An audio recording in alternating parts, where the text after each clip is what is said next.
Hey, this is Sky. Welcome to my YouTube channel. I want to talk about truth.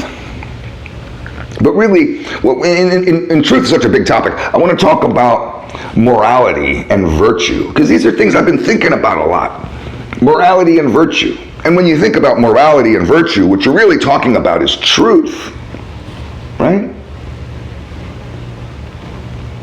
I got stumped on this thought process, and I figured I'd make a video. Maybe you guys can help me figure it out. As I'm thinking about truth, this idea of relative truths versus absolute truths came up. So there's certain people that have this belief in, a philosophical belief in relativism. You can research that shit, it's been around for a long time. And they believe that there's no real truth, that truth is subjective. And there is relative truths, for example, beauty. Perfect example, I think, where I may think that chick is ugly. She's not my type. She's ugly. I wouldn't go near her. You might think she's the most beautiful woman in the world. She's simultaneously both the ugliest and the most beautiful woman on the planet at the same time, because whoever sees her can have their own opinion, just like a painting. I mean, the appreciation of art is the same thing. Beauty's in the eye of the beholder. You may not like it, but a lot of people do. You might not like Tupac. I never really was a big fan of him. A lot of people think he was the greatest of all time. I mean, it's kind of relative. There's lots of relative truths, and I don't think we should do away with them. Do away with relativism. But it gets dangerous when we get into the weeds of morality and virtue. Because the relativist doesn't truly believe in a right and wrong. A right and wrong is just determined, like beauty is subjected to each individual. A right and a wrong could be different for you than it is for me, and that's okay. The relativist is constantly seeking for a brand of inclusion and equality and equity. Not so interested in order, justice, rules. Because those order, justice, and rules would be more absolute. They're more interested in nuance. This is where some of the debate, which has been frustrating to some, about gender identity. The word gender identity, looking at gender as an identity, as something that you identify with, that's a relativist point of view, a relative truth. They look at gender as relative. The absolutist, the absolute truth of gender is scientific. There's two genders on planet Earth, male and female. We can test for it. We can do a DNA test for it. I can pull your pants down and we can prove it to the room. See, look at that. That's a guy. And there's this battle that we're seeing playing out in schools, in society, in movies, and politics, and all throughout our country, of people that believe that being a woman is just a subjective, relative notion.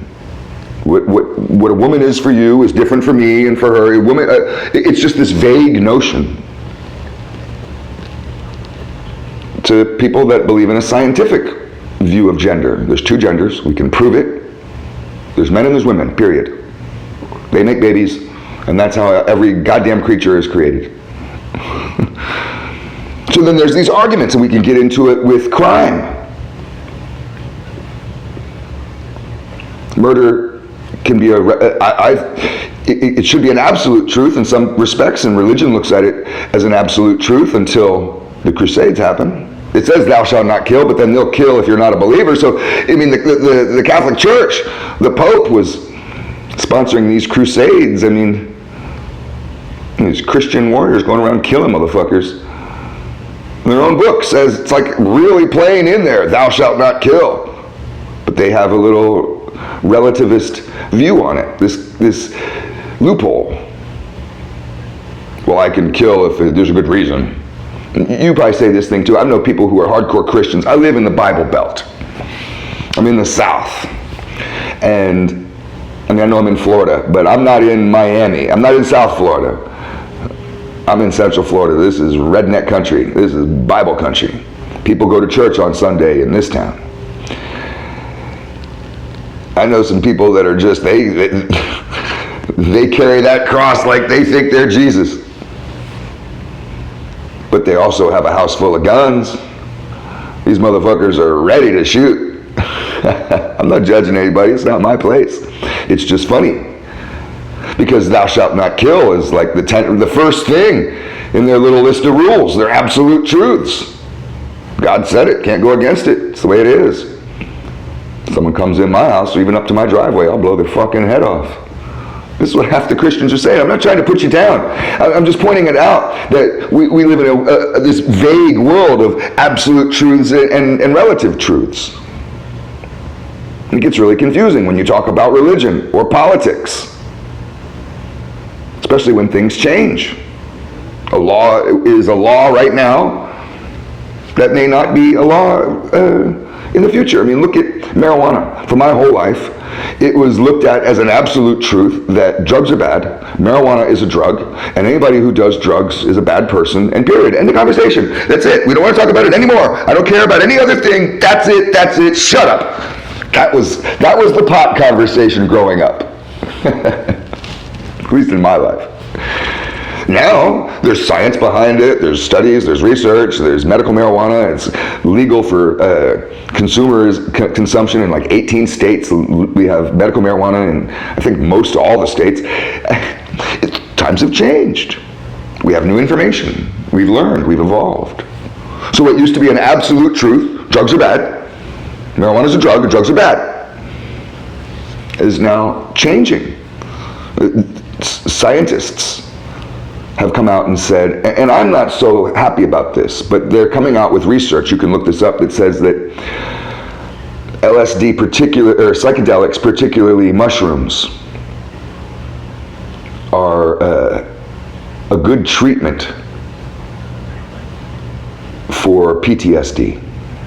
Now this isn't my theory, and I don't promote that theory, and I would argue against it.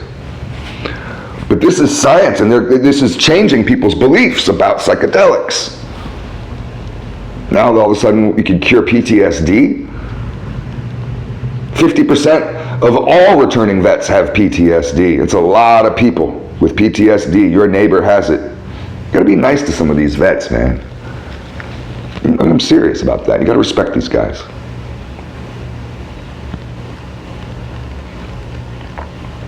When you're talking about truth, and we talk about relative truths versus absolute truths, it brings us into morality, because that's really where it gets shaky, is with morality and virtue. And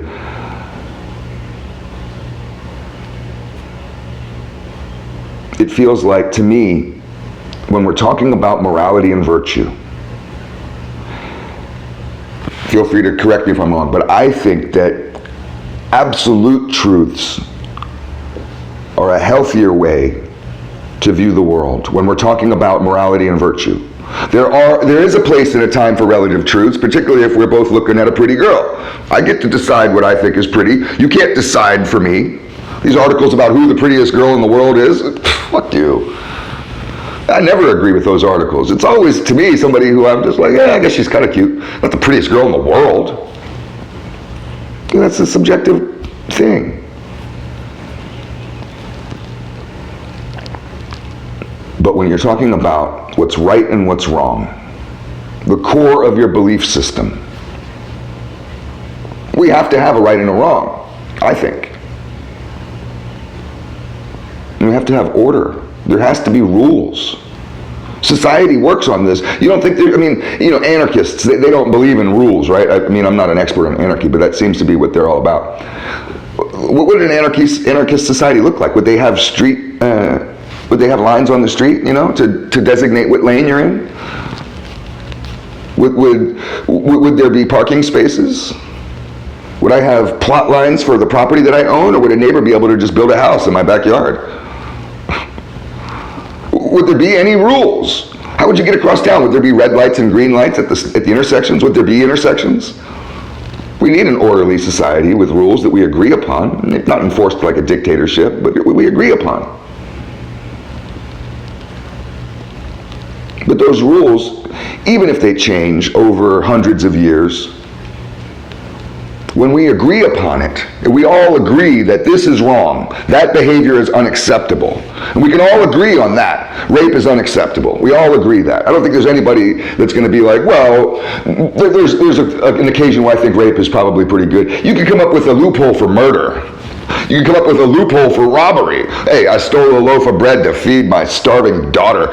Okay, here, take 4 loaves. I murdered a guy who broke in my house and tried to, kill me and my wife or whatever. Yeah, okay, the judge lets you off. But I don't think we could come up with a loophole for some things. Some things are absolute. Rape. I don't think, sure, there's plenty of others. Terrorism. I feel like terrorism is absolute truth. There's no relative justification for terrorism. Now, it gets to be depending on whose side you're on, right? I mean, because every terrorist is someone's freedom fighter. That's truth, right? There's 2 sides to every terrorist group, but when we're being terrorized, when somebody makes the decision to blow up the World Trade Center and kill 3,000 people, I think there's no justification. Fuck your freedom fighters. Can't do that. It's unacceptable. So I think absolute truths are important when we're talking about morality and virtue, when we're talking about what's right and what's wrong, when we're talking about in your family or in society, in your group of friends.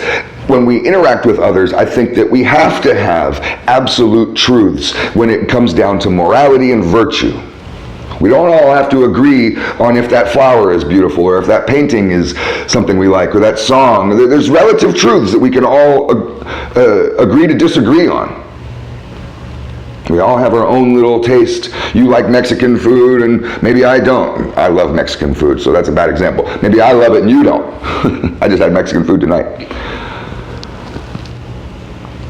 So we're not going to force everybody to eat the food that I like. Mexican food doesn't have to be an absolute truth that it's good.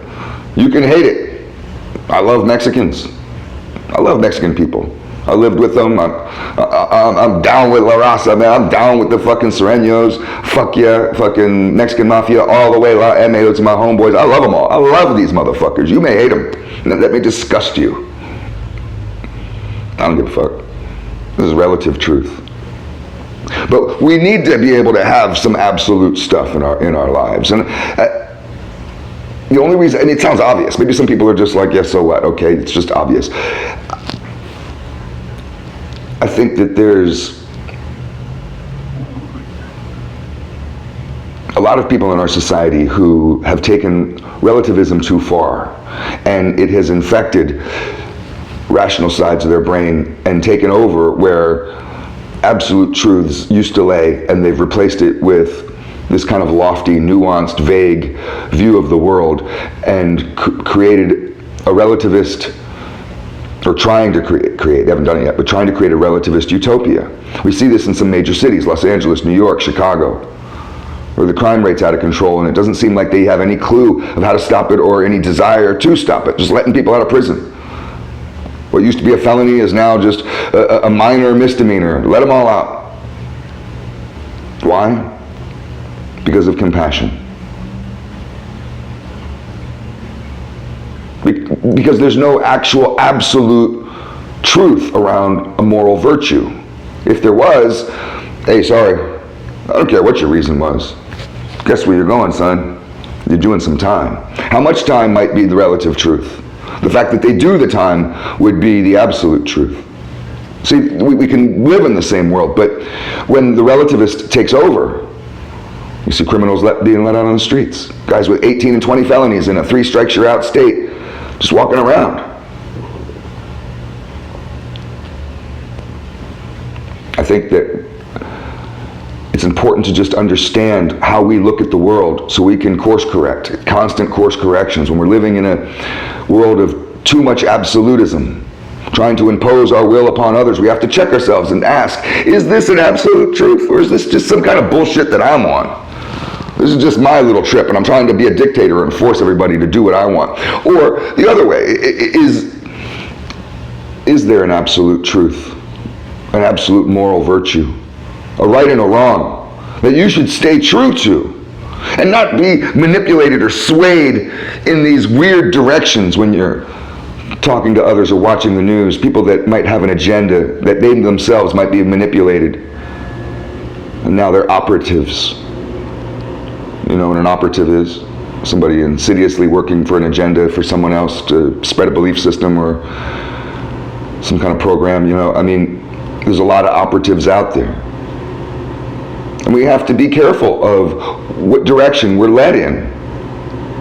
So, you know, we want to think for ourselves, and thinking for yourself involves a certain amount of conscientious introspection where you're realizing what you're doing. So we want to be in a mindset of observing ourselves, to observe how absolute are you being and how relative are you being, and to stay in your lane, but to know when to be absolute.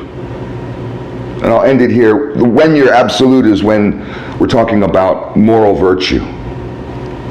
Thanks for watching.